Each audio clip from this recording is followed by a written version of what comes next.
17,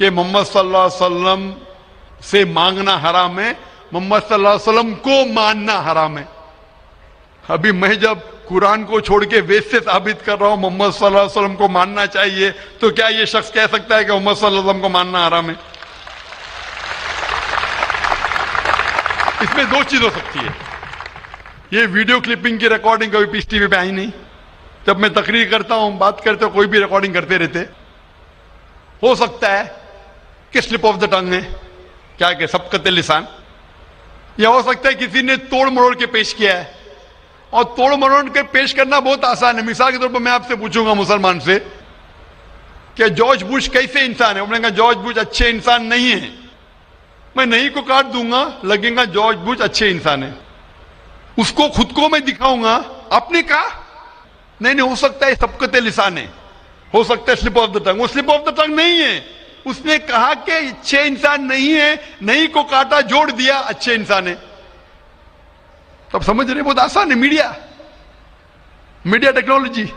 تو اس طریقے سے کئی کلپنگ فلوٹ ہو رہے مارکیٹ کے اندر کہ ذاکر بھائی بن لادن کا ساتھ دے رہے، اور کب ساتھ دیا؟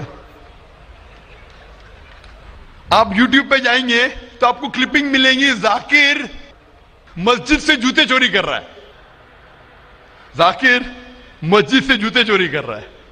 ابھی کوئی آدمی سوٹ پہن کے، میرے ابھی شیروانی پہنا ماشاءاللہ، سوٹ پہن کے ایکٹنگ کر کے، تو یہ لوگ اگر کھلم کھلا سامنے آ کے سوال کا موقع، عام طور پہ مذہبی تقریر میں کھلا پوچھنے کا کس کو موقع کہاں رہتا ہے، ہوتا ہے تو چٹ سے، میں پسند کرتا ہوں ہوں بہو پوچھو، میں انسان ہوں، غلطی کر سکتا ہوں، غلطی کروں گا تو بولوں گا معاف کرنا بھائی، انسان ہوں، میں تھوڑی کہتا ہوں میں فرشتہ ہوں، میں کبھی کہا بھی نہیں میں عالم ہوں۔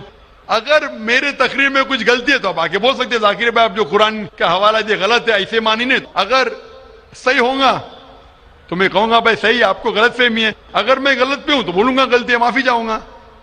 لیکن یہ ویڈیو کلپنگ توڑ مروڑ کر کے پیش کرنا، اسی طریقے سے محمد صلی اللہ علیہ وسلم کے خلاف ہزاروں کتابیں ہیں، ہزاروں کتابیں ہیں ان کے خلاف۔ تو میں کوشش کر رہا ہوں کہ اللہ سبحانہ تعالیٰ کا پیغام پیش کروں، لوگوں کو قرآن کے قریب لے کے آؤں، صحیح حدیث کے قریب لے کے آؤں۔ جو لوگ چاہتے ہیں کہ انسان قرآن کے قریب نہ آئے، صحیح حدیث کے قریب نہ آئے، تو وہ لوگ ایسے حرکت کر رہے ہیں۔ اسی لیے ماشاءاللہ کیا ہو رہا ہے کہ لوگ میری تقریر سن کے الحمدللہ اس ناچیز کے ذریعے ہزاروں لوگ، لاکھوں لوگ قرآن مجید کے قریب آ رہے ہیں۔ وہ لوگ جن کو پسند نہیں ہے کہ مسلمان قرآن کے اور قریب آئے، صحیح حدیث کے قریب آئے، وہ لوگ کو پریشانی ہو رہی ہے، اور وہ لوگ توڑ مڑوڑ کے پیش کر رہے میڈیا میں۔ ابھی کوئی بھی انسان جو ذرا بھی بدھی رکھتا ہے، جب میں قرآن و حدیث کے علاوہ بائبل کے ذریعے ثابت کرتا ہوں کہ محمد صلی اللہ علیہ وسلم میں ماننا چاہیے، وید کے ذریعے ثابت کرتا ہوں، کیا وہ انسان بول سکتا ہے کہ محمد صلی اللہ علیہ وسلم کو ماننا حرام ہے؟ ابھی آگے میں کہا محمد صلی اللہ علیہ وسلم کو ماننا حرام ہے، ابھی یہ لے گی تو بتائیے، ذاکر بھائی نے کہ محمد صلی اللہ علیہ وسلم کو ماننا حرام ہے، ابھی کیا کریں گے؟ یہ میرا لفظ جو ہے نا صرف یہ پیش کریں گے۔ مثال کے طور پہ قرآن میں لکھا ہوا ہے کہ نماز مت پڑھو، قرآن کی آیت ہے، قرآن کی آیت ہے سورہ نساء میں، سورہ نمبر 4 آیت نمبر 43 میں، کہ نماز مت پڑھو، پوری آیت ہے نماز مت پڑھو نشے کی حالت میں، نماز مت پڑھو نشے کی حالت میں۔ تو اس طریقے سے اگر میں جواب دے رہا ہوں، ابھی یہ کلپنگ لیں گے، دیکھو ذاکر نے کہا کہ محمد صلی اللہ علیہ وسلم میں ماننا حرام ہے، کیا کانٹیکس میں؟ اگر میں آپ کے سوال کا جواب دے رہا ہوں اور آپ کے سوال کو دہراتا ہوں کہ محمد صلی اللہ علیہ وسلم کو ماننا حرام ہے، دہراتا ہوں، تو وہ لے کے بتائیں گے دیکھو ذاکر نے کہا کہ محمد صلی اللہ علیہ وسلم کو ماننا حرام ہے۔ تو ایسی چیزیں کرنا بہت آسان ہے۔ میرا مقصد ہے کہ لوگوں کو اللہ کے قریب لے کے آئے، اللہ کے رسول کے پیغام کے قریب لے کے آئے، اور لوگوں کو الحمدللہ صحیح راستے پہ لے کے آئے تاکہ وہ نجات پائیں گے دنیا اور آخرت میں۔ Hope answers the question. بھائی صاحب اور کوئی سوال ہے آپ کا؟ جی دوسرا سوال ہے میرا۔ تیسرا نہیں دوسرا بھائی صاحب، ٹھیک ہے۔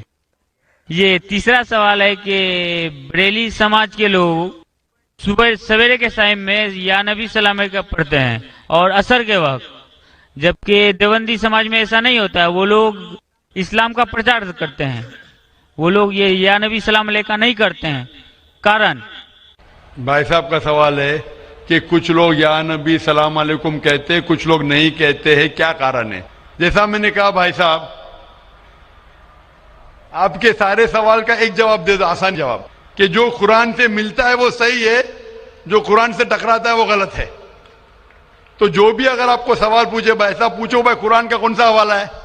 آپ کا سوال ہے قرآن کی کون سی آیت میں کہا گیا ہے، یا حدیث کا کون سا حوالہ ہے؟ آسان. آپ کو ایک ماسٹر کی دیتا ہوں، ماسٹر کی سمجھے بھائی صاحب؟ ماسٹر کی، سارے تالے کو کھولنے والی چابی، ماسٹر کی. کوئی بھی کچھ بولے، قل ہاتھو برہانکم ان کنتم صادقین، قرآن کی آیت ہے. آپ اپنا ثبوت پیش کرو اگر آپ سچے ہو. تو اگر کوئی بھی مسلمان کچھ کہے تو بولو ثبوت کیا ہے، قرآن سے پیش کرو. قرآن سے تو صحیح حدیث سے پیش کرو. حدیث صحیح ہے کہتے ہیں کہ کرو، اگر صحیح حدیث سے ملتا ہے، قرآن سے ملتا ہے تو صحیح ہے. تو کوئی بھی کچھ بھی سوال کرے ان سے پوچھو قل ہاتھو برہانکم، آپ اپنا ثبوت پیش کرو، برہان پیش کرو اگر آپ سچے. بھائی صاحب میں آپ سے سوال پوچھنا چاہتا ہوں، آپ نے اتنے سوال پوچھے مجھے، ہاں آپ نے کہا اسلام کا مطالعہ کیا ہے؟ نہیں کیا ہے. آپ اتنے سوال اسلام کے بارے میں کیوں پوچھ رہے؟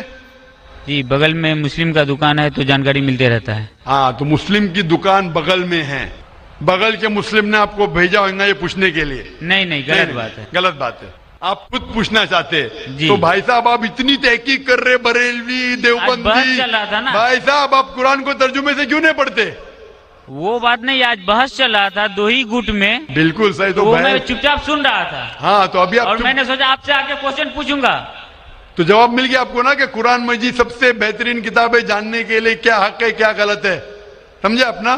تو میری درخواست ہے آپ سے بھائی صاحب کہ آپ قرآن مجید کا ترجمہ پڑھیے، آپ کو ڈائریکٹ صحیح چیز ملیں گی. نہ بغل والے سے پوچھیے، نہ اپنے بغل کے مسلمان سے پوچھیے، ڈائریکٹ قرآن مجید کا ترجمہ پڑھیے. ہندی جانتے ہندی میں پڑھیے، جو زبان جانتے، بنگالی جانتے بنگالی میں پڑھیے، اس کے اوپر عمل کرو، آپ کو اس دنیا اور آخرت میں فائدہ ہوگا.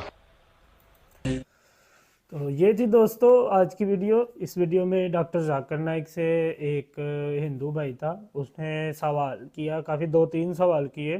پہلا سوال ان کا یہ تھا کہ مطلب میری ایک دکان ہے، اس کے ساتھ جو ہے نا وہاں پہ میں نے آج دیکھا ہے کہ ایک بریلوی اور ایک دیوبندی جو ہے نا وہ آپس میں لڑ رہے تھے. تو مطلب انہوں نے کہا کہ ہے تو یہ مسلمان تھے، تو یہ مطلب آپس میں کیوں اتنا زیادہ کہہ رہے، وہ کافی زیادہ بحث و مباحثہ کر رہے تھے.